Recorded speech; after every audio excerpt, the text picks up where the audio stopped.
All right, guys, this is my Traxxas Rustler, and I have Millennium swapped it, running a 3S LiPo battery.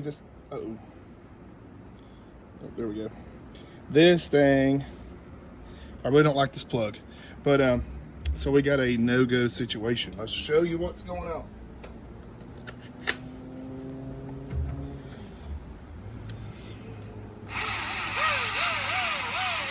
So I believe we've broke the spur gear. I'm gonna show you guys how easy it is to change the spur gear out. I'm running a 55 tooth, I think it is, or a 50 tooth. We're gonna get in here and get this thing changed out. Now you see some of the upgrades I have put on. I've got the cooling fan. I have a heat sink on the way. It should be here tomorrow. I've already got another fan for it. Just got to wire it in, but yeah. So let's get some tools together, get this inspection plate off, and see what we're looking like. We got here. Get this thing open. I'm hoping it's just a spur gear broke, or the teeth are eating off of it. I mean, these things are cheap. They're an expendable part, and these will kind of fail. Uh-oh, let's see here. That did not fail. So let's see what failed. Okay. It looks like our gear came loose. So that is going to be a simple fix. All right, so even though my spur gear is still good, it's got a little bit of nick on it. I could run this just till it fails, but you know, I've got an extra one. So we're going to see right quick. Take our gear mesh real slow. If we can go slow, it's hard to go slow, but see, we got engagement now. Somehow that screw just bat loose, but I'm gonna go ahead and split this thing, and I'll show you guys how to change it. So we'll have to loosen this one up, put it to the next notch. There's another screw down here we'll have to loosen up, but yeah, let's get this thing split apart and get it changed out.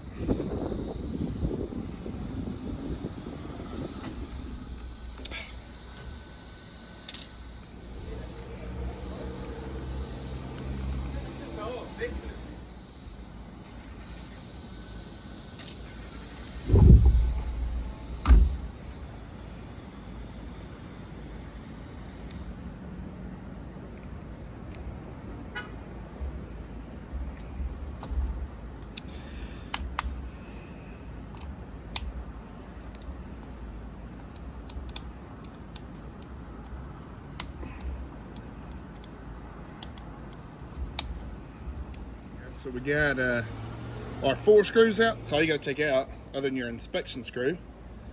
And then this car just splits in half. Let's set some stuff aside for the wind blows it off.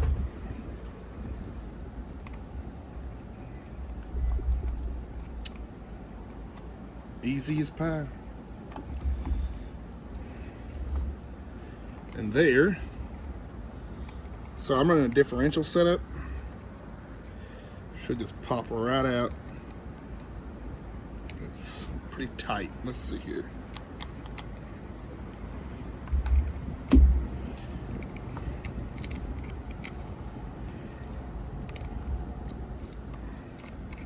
So there you go. There's your differential. Now we've got a 54 tooth, so I want to drop down to a 52. Should give us just a little bit more speed, a little bit more pep. But yeah, so we're going to take these 4 screws off, put our gear on, and then we'll move from this mounting point. Well, let's see here which way we're going to have to move the motor to tighten it up.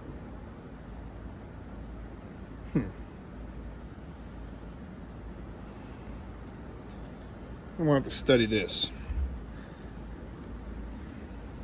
Yeah. All we got to do is just go in one more hole on this spot right here, and that's going to push it into the gear in order to mesh up with the right size. So that's good. Very good. So let me get some Allen wrenches and get this off here. All right, as y'all see, We're just going to take these 4 screws out, and 3 screws, sorry. Just be careful not to drop anything. This design is really simple. You can really just change anything on the fly. Now, we're not going to go with our fastest. I don't want to lose the torque. I love the torque of this thing, so I'm just going to go kind of in the middle between the fastest and the most torqueous one I have, and just see what kind of speeds I can get out here on the asphalt. So I'm going to get these out. Now, if I had all the correct tools just laid out easy, I could do this job pretty fast, but I don't have everything here. I'm still at my apartment. We'll be moving to a house very soon, within the next week or 2. We're just waiting to close, and whenever that happens, I'm gonna have my own workbench just for this stuff. So, get this thing all back together.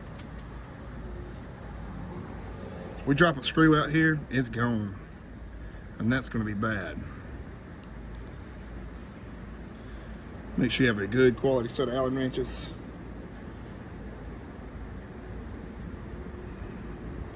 I really need a workbench to do this on, with like a tray under it where if we drop something, we know where it is. Okay. So I'm just gonna give it just a little tighten, nothing crazy. So this bearing, make sure it stays on there. I've made the mistake and took this thing apart, forgot to put the bearing back on it, and it caused all kind of mess. So of course, our motor gear is not going to get meshed back up now. That's going to be an easy fix. So, see how we're a little bit loose? We're going to have to move the motor in just a little bit. All right, guys, so reassembly is the same as disassembly. Only thing I did was take out this plastic retainer right here. And we'll save this because we'll use this for our 54 teeth. Now, in order to go faster at this point, we would have to put a larger spur here, or sorry, a larger pinion gear, and then we drop down to a smaller spur. So right now we're maxed out on adjustment. This thing's running flush. Show you guys what this gear mesh is going to want to look like. See how we got a little bit of slop in there, back and forth slop? That's what you want. You don't want your gear teeth jammed inside the valley here.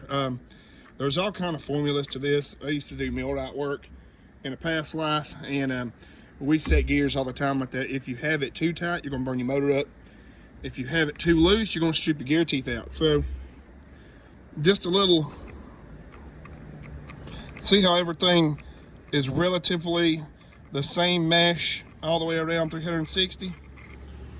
Free spinning. I might put a little dab of oil on this. I'm not 100% sure yet. But yeah, I'm gonna reassemble it, and I might bust it down the driveway right quick. All right, so let's put our screws back in. Everything's meshed up good and tight. Hopefully I've got this set screw tight enough. I don't want to get it too tight, strip it out. I've already actually done that before. That was an absolute nightmare. So, you know, it can happen.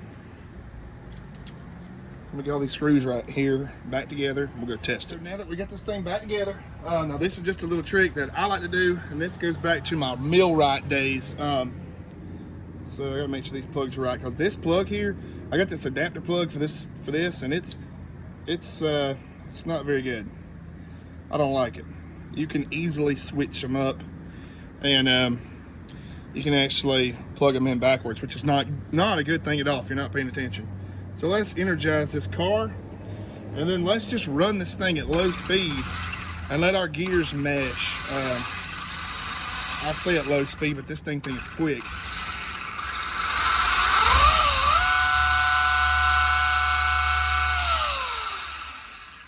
So I'll sit here and let this thing cycle a little bit.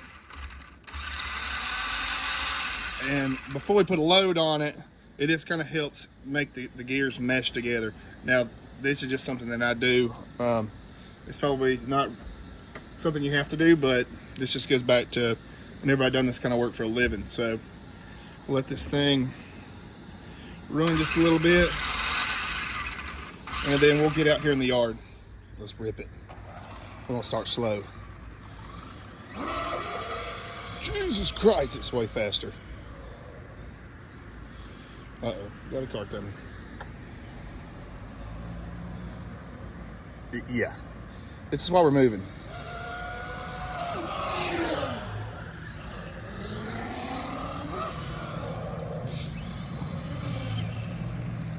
Let's let the neighbors go by with the wheelie.